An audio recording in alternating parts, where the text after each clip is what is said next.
What is going on, everybody, on YouTube? I am, as always, Mike Nagel. Everybody's been IMing me and asking me, when is NTV coming back? When is NTV coming back? Well, the answer is right now. So let's get to your Nagel Bag questions. The first question comes from John Pepsi Fox. And his question is, favorite WWE wrestler, past and present? Well, if we're going to talk about WWE now, and, you know, I've had a lot of stuff to say about the current product and everything. Quite honestly, Seth Rollins is the guy. He's amazing in the ring. He cuts good promos.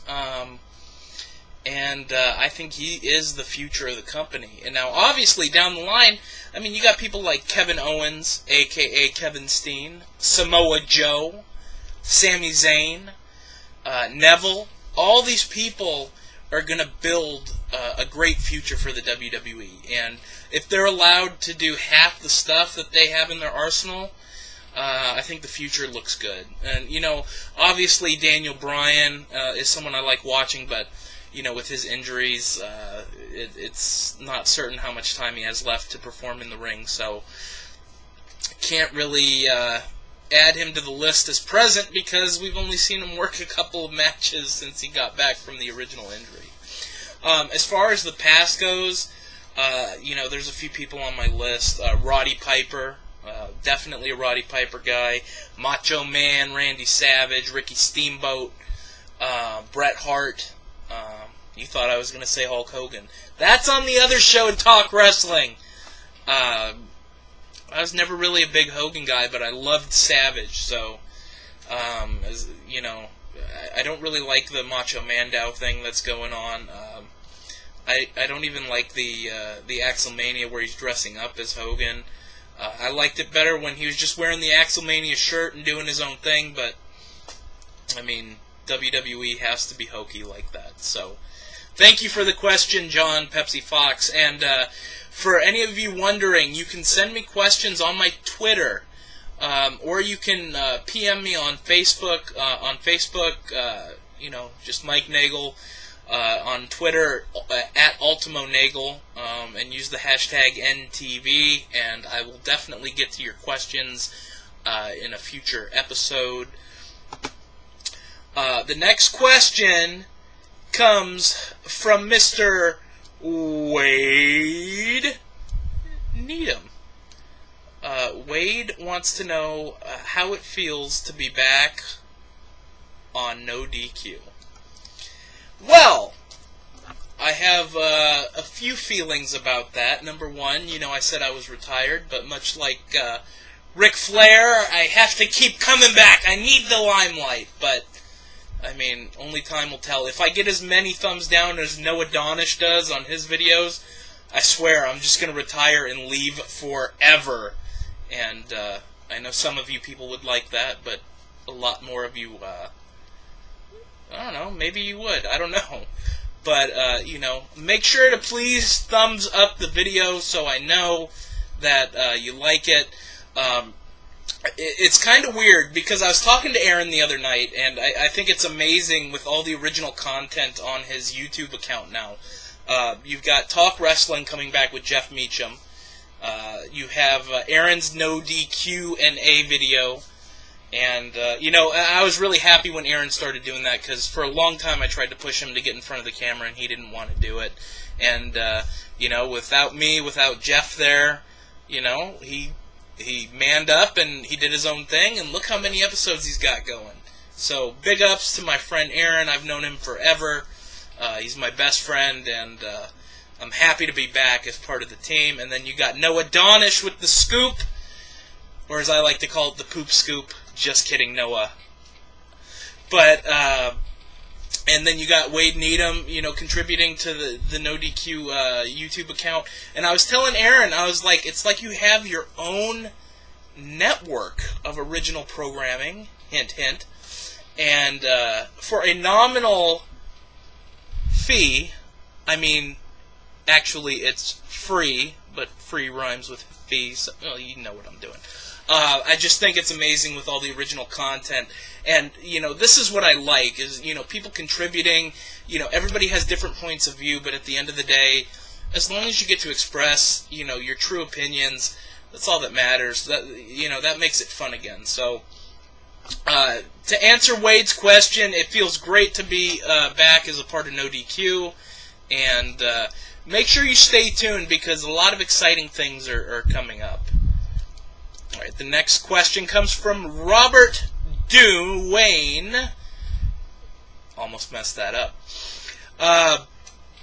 What do you think TNA's future is? I don't know. It's kind of weird with all the rumors and everything that have been going out, saying Destination America's canceling TNA, and then TNA coming back saying they're going to sue anybody reporting that. It's not true.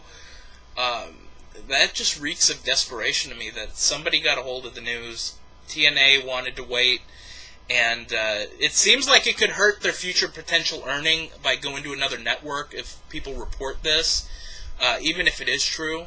So, I don't know, it's not looking too good for TNA right now. And then you got Ring of Honor, and you have GFW, and all these other promotions, and New Japan Pro Wrestling, which has a TV deal, and,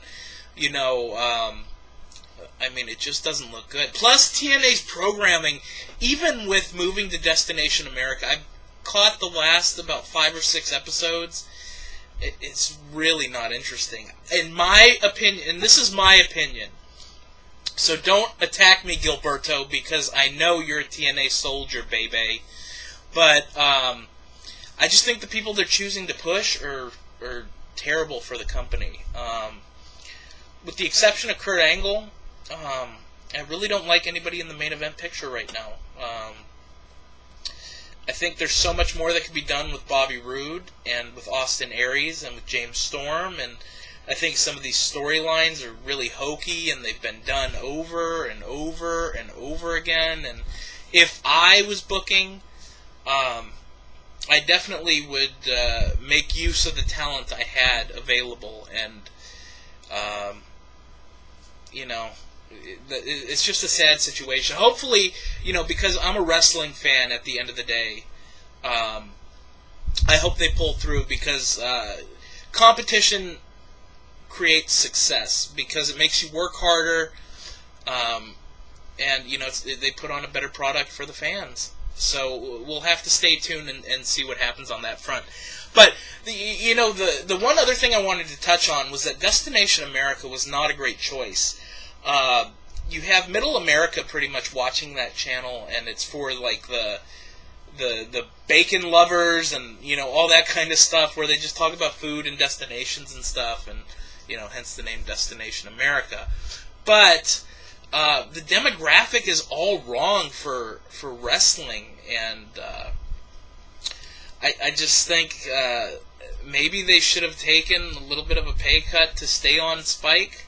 I think Spike was their best bet, especially with the MMA built in, with Bellator, and everybody who knew Spike for having UFC for so long. I think TNA should have worked something out with Spike, and now, the future, I hope they can pull something off. Next question is from Jason Billing. Who do you think would win in a legit fist fight? Wade Barrett or Cesaro? Guys, please don't send me questions like this. Who cares who could win in a real fist fight? Yeah, Cesaro is hella strong, as you all know, and then Wade Barrett is a legit former bare-knuckle fighter. So, I don't know. Honestly, I don't care who would win either. This is about wrestling, so no comment. That's my answer. The next question comes from Greg Cherry. What do you think is the most underrated stable in wrestling history? That is a very good question, because there is a group from WCW that I felt had all the potential in the world to be the next big thing, and they just were never really utilized to their full potential. And Aaron Rift knows what group I'm talking about. You know, they used to sing and dance, and there was a guy named Tank Sinatra who kind of flanked them for a little while. It would be 3 count. That's right, 3 count. But yeah, I thought 3 count was really good. I thought they had some great ladder matches with Young Dragons and Evan Courageous and Jamie Noble when they broke apart from their respective groups, and you know, I thought that they were actually one of the things that were really entertaining about WCW, and you know, pulling a rib on the whole MTV thing. And you have Jimmy Hart write you your own song that you get to perform and, you know, dance to. I thought it was really cool, and definitely better than Spirit Squad. The next question comes from Gilberto Solario Jr., a.k.a. the Puke Boy. My question is, why is TNA better than WWE? How you know this? That's my answer. The next question comes from Peter Gilmore. Do you see a big star going to any of the major companies? If so, who? As far as I know, and this isn't to be mean or rude, this is just saying it like it is, the only major company is WWE right now. And for anybody who thinks otherwise, I'm sorry to say it's not the case. But I definitely want things to change where there is another major company. But, I mean, as of right now, there's no competition for WWE. I did think that Samoa Joe was a really nice surprise on NXT. I like that he got to keep his name instead of being known as Joe Samoan. And I want to see how that plays out. The next question comes from Cody Collier. How would you grade WWE's booking of Ambrose, Rollins, and Reigns singles runs since the Shield broke up almost a year ago?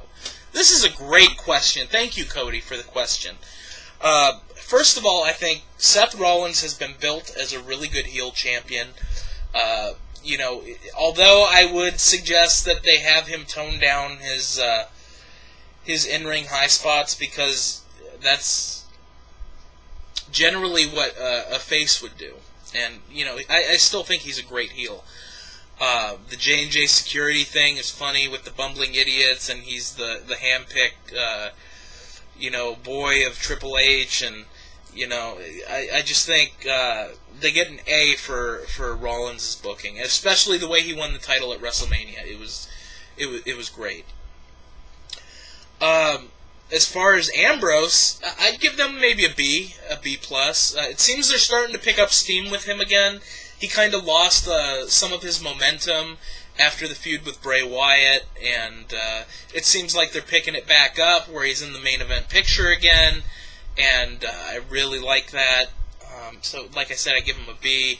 I think he's definitely more popular than Roman Reigns. I definitely think before WrestleMania, Roman Reigns got a D as far as the booking for him.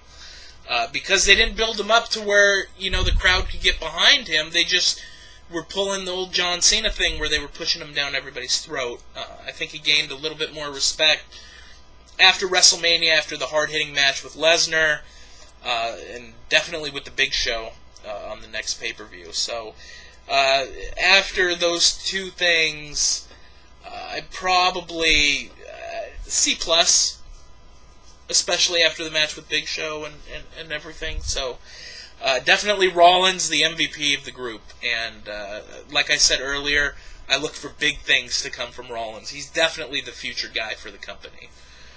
But, you know, the other two, I wouldn't be surprised. I'd be surprised if Ambrose won the world title, but, you know, I definitely think Roman Reigns is going to be somebody in that picture for a long, long time.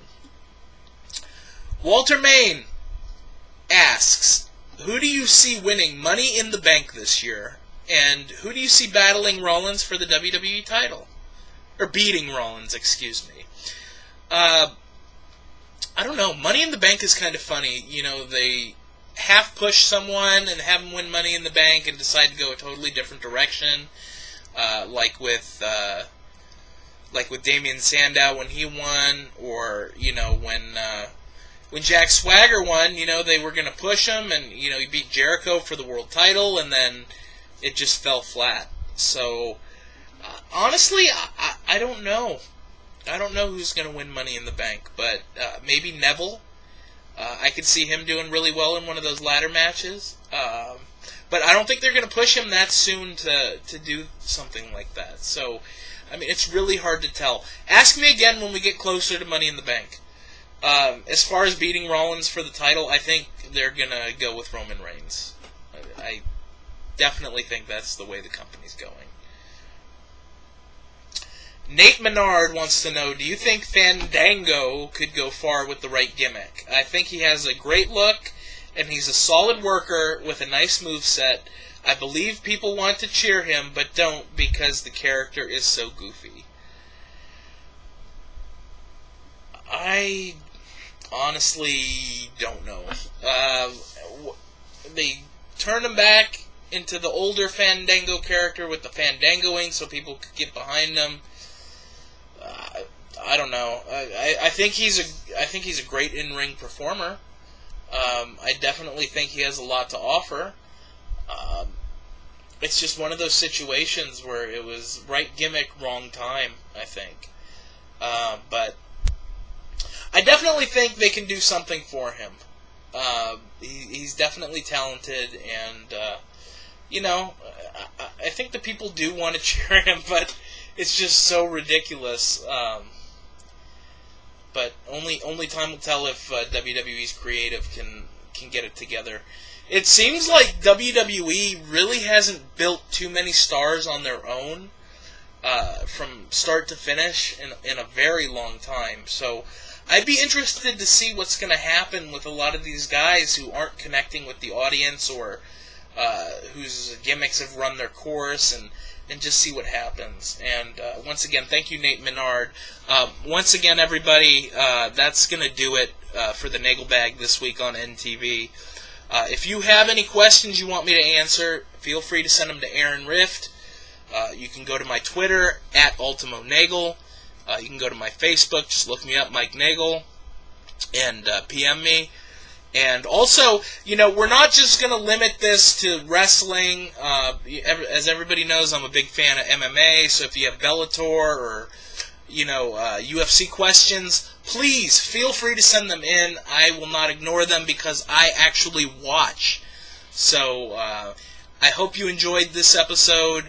Stay tuned. Big things happening on No DQ. And, peace.